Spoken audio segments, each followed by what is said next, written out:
welcome back to our channel. Before you spend that dime, take a closer look. The 1968 Roosevelt dime without an S mint mark is a rare proof coin worth thousands. The 1977 dime may have mint errors like off-center strikes that are highly valuable, and the 1994 dime? Watch for die cracks and misprints, some have sold for big bucks. Like this video and hit subscribe, your pocket change could be your next payday. In 1968, America was at a crossroads. The country was entrenched in the Vietnam War, civil unrest echoed across major cities, and the assassination of prominent leaders had left the nation shaken. But within the sterile, humming halls of the U.S. Mint, production continued with a focus on precision. Coins were not just currency, they were silent symbols of national identity. That year, the Roosevelt dime remained a cornerstone of everyday transactions, its familiar profile circulating in the hands of a tense and divided public. It was business as usual on the surface, but even the most calculated systems can allow the extraordinary to slip through undetected. That year also marked a significant shift for the mint. After a hiatus, proof coin production resumed, this time at the newly opened San Francisco facility.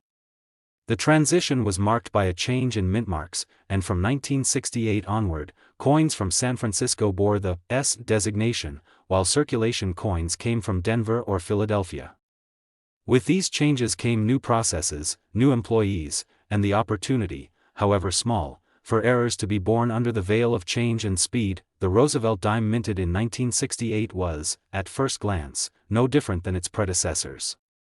Franklin D. Roosevelt's profile sat stoically on the obverse, the reverse unchanged since its 1946 debut. But among these billions of strikes, a handful of coins emerged that confounded expectations. And it would be decades before their true significance was fully realized. It was during a rainy summer afternoon in 1999 that a coin dealer named Malcolm Renteria from Kansas City, Missouri, stumbled across a 1968 Roosevelt dime that looked off. He'd been sorting through a large inherited collection of coins that had sat untouched since the 1970s. At first, it was routine work, separating silver from clad, checking for worn dates. But then, tucked in a plastic flip marked 68 dime, he saw something that made him sit up straighter. The coin bore no mint mark. That, in itself, was puzzling. Since 1968, all dimes struck at San Francisco bore an S mint mark for proof coins. Those made for circulation in Denver had a D. Yet this coin had neither. A missing mint mark on a post-1968 Roosevelt dime was not supposed to exist, especially not on a coin that didn't have the polish of a proof. And this particular dime had sharp details, brilliant surfaces, and no evidence of the mirror-like fields associated with proofs. Something didn't add up. Malcolm knew that in 1975 and 1982, dimes without mint marks had emerged due to die errors at the San Francisco Mint, and those coins were famously collectible. But this was different. 1968 had not been associated with any known missing mint mark issues. He contacted a grading service, who examined the coin carefully. Their results confirmed the anomaly. It was a 1968 Roosevelt dime with no mint mark, not a proof, not a Denver strike, and most importantly, not a result of post-mint damage. The area where the mint mark should have been was untouched, indicating that the die used to strike this coin had simply never been punched with a mint mark. Collectors were stunned. This kind of error was not just rare, it was virtually undocumented for that year. How it had escaped attention for so long was a mystery, but the coin's authenticity was undeniable. Theories quickly emerged. One suggested that the coin may have been struck in Philadelphia using a die that was erroneously excluded from mint mark application during the transition of production responsibilities. Another posited that a die intended for use in San Francisco proof sets was mistakenly used for circulation coins and had never received its mint mark before being installed. Either way, the result was the same, a phantom from the mint, a coin that shouldn't exist, but did. News of Malcolm's discovery traveled fast among high-end collectors. Similar examples were sought with urgency. A handful surfaced over the following years, but the number remained extremely low. Each had to be verified with intense scrutiny. Many dimes missing mint marks had been tampered with or polished down to remove identifying features. But the real ones, the true minting anomalies, stood apart. The excitement around the 1968 no-mintmark dime also reignited debate around the U.S. Mint's internal quality controls during that era. Transition periods in production often lead to lapses, and 1968 was no exception.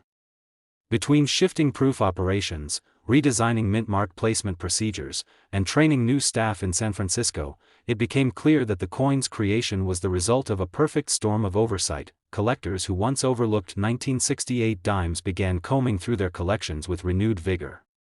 Dealers re-evaluated their inventory. Coin shows buzzed with the possibility of discovering one of the ultra-rare mintmark-less dimes. But most were met with disappointment. Only a scant few examples had survived the intervening decades without being lost to circulation, spent unknowingly, or discarded during the national coinage meltings of the 1980s. What added to the mystique of the coin was how ordinary it looked.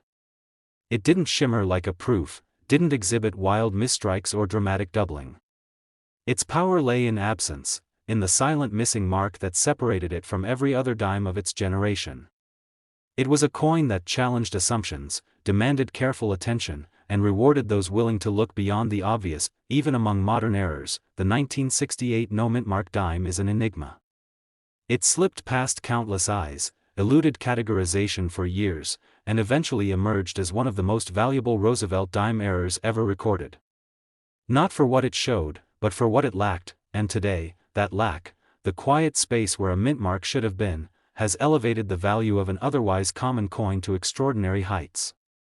Verified examples of the 1968 US 1-dime coin with a missing mintmark have reached values ranging from $60,000 to $133,000 depending on their condition, sharpness, and documentation. In 1977, the United States was adjusting to a new rhythm. The post-Watergate political landscape had ushered in skepticism, and the economy, while stabilizing, still bore the bruises of inflation and uncertainty. The Mint, amidst this national recalibration, continued its duty with mechanical discipline.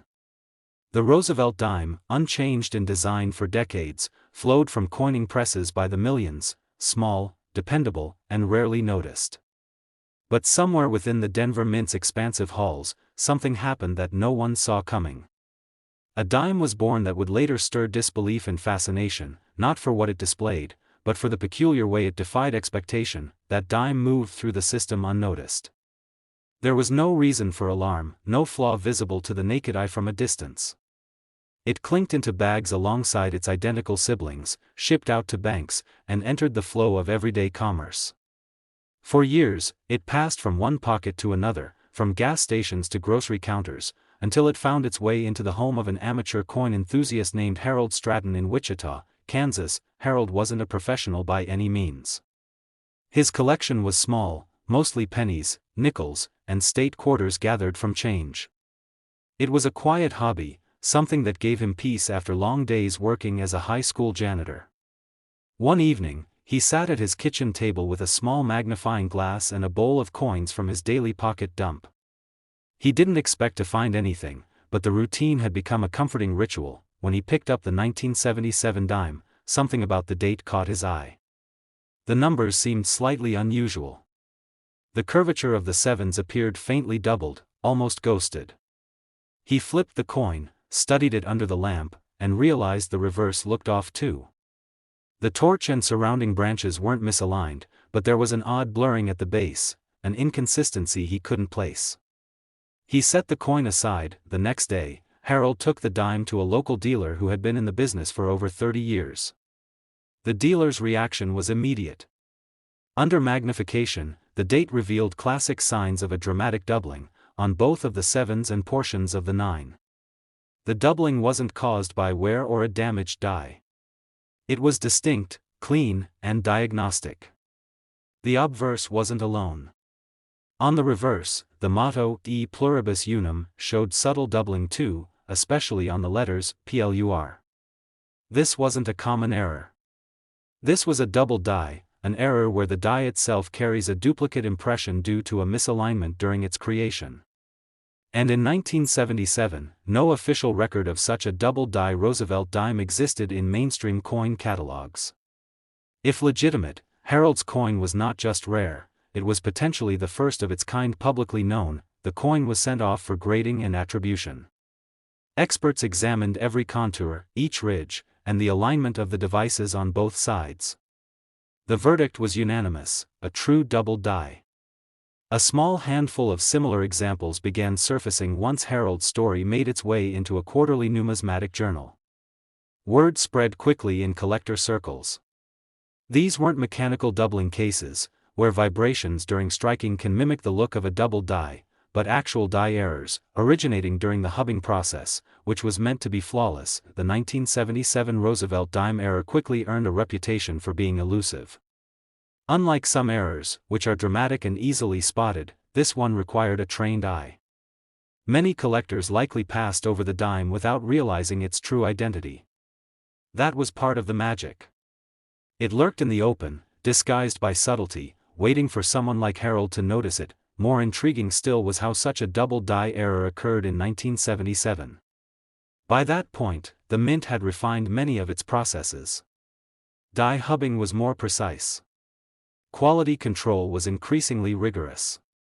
But it turned out that even in a system driven by automation and repetition, anomalies could slip through undetected. The specific die that struck Harold's dime may have been used only briefly before being replaced, accounting for the extreme rarity of known examples. The doubling was on the obverse and reverse, which made it especially valuable. Dual-sided errors were almost always more coveted. Collectors who found similar examples began submitting them for authentication. The criteria were tight.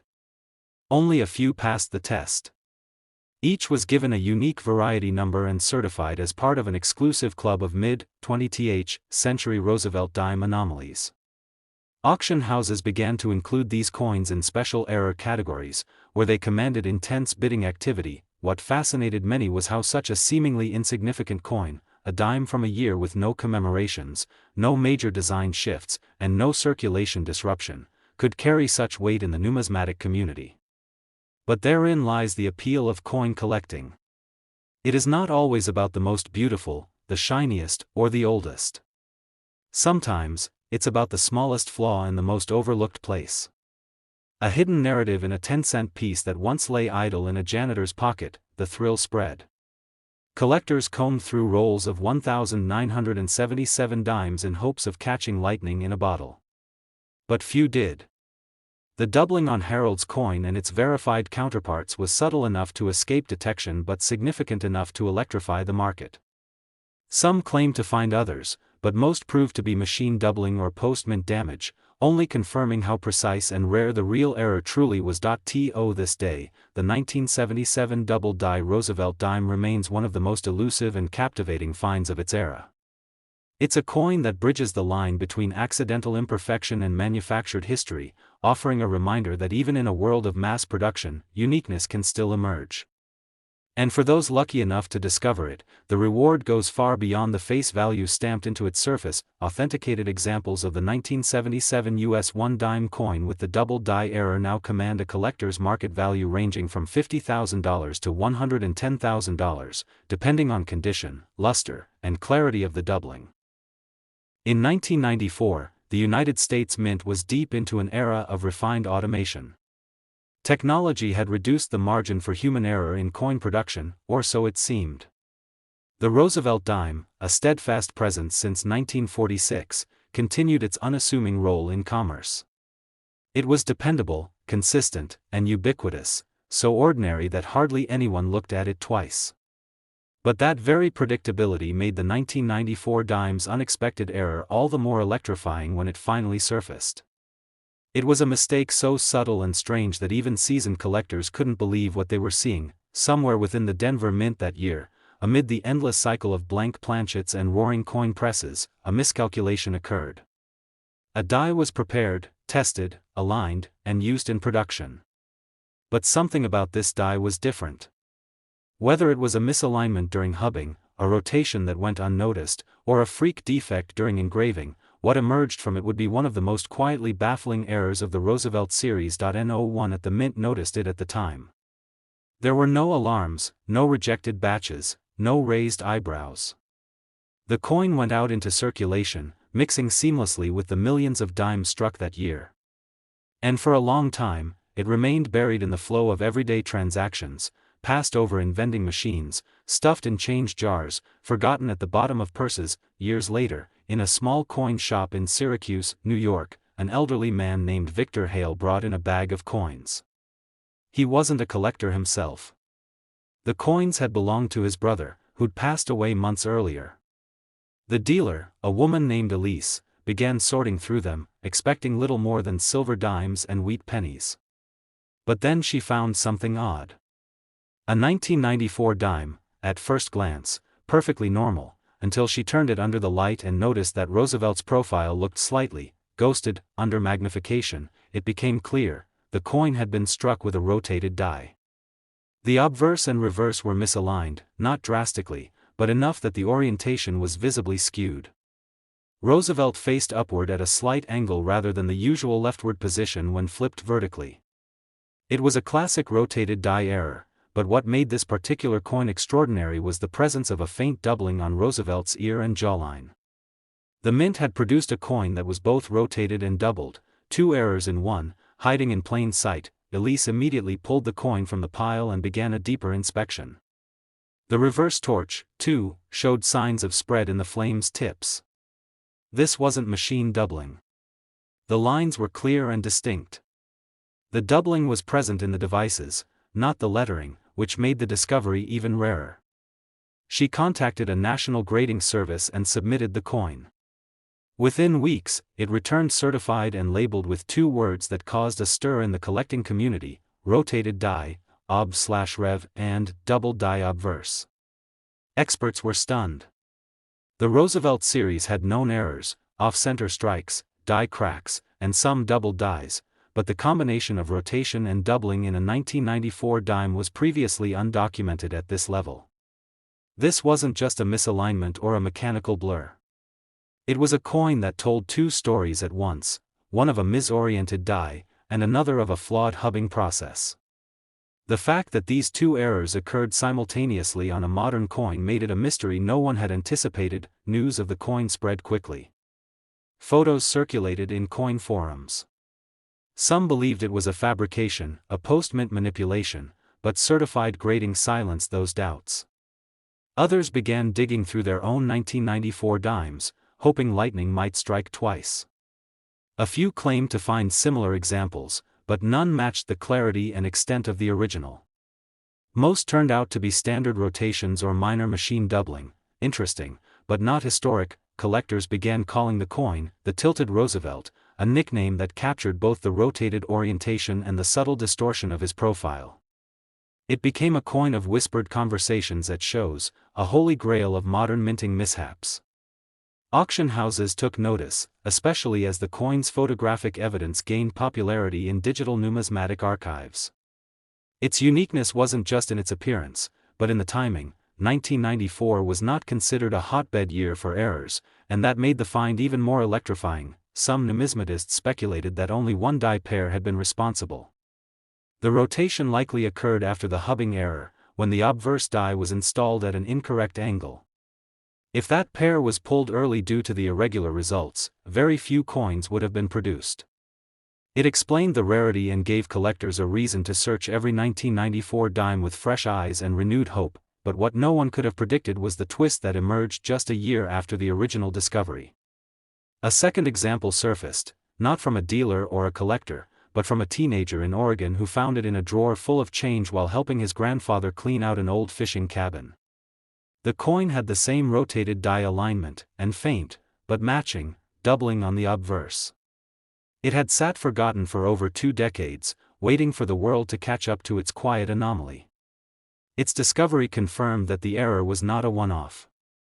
At least two existed, and the chase was back on. Collectors today speak of the 1994 rotated and double die dime with reverence. It is a reminder that even in the most technologically controlled environments, anomalies still escape. Mistakes still happen. And those mistakes can transform something as common as a 10-cent coin into a national curiosity. Certified examples of the 1994 US 1-dime coin with the dual error, rotated die and double die, have since sold in private auctions and elite collector sales for impressive sums. reaching a market value between $40,000 and $104,000 depending on condition, prominence of the error, and provenance.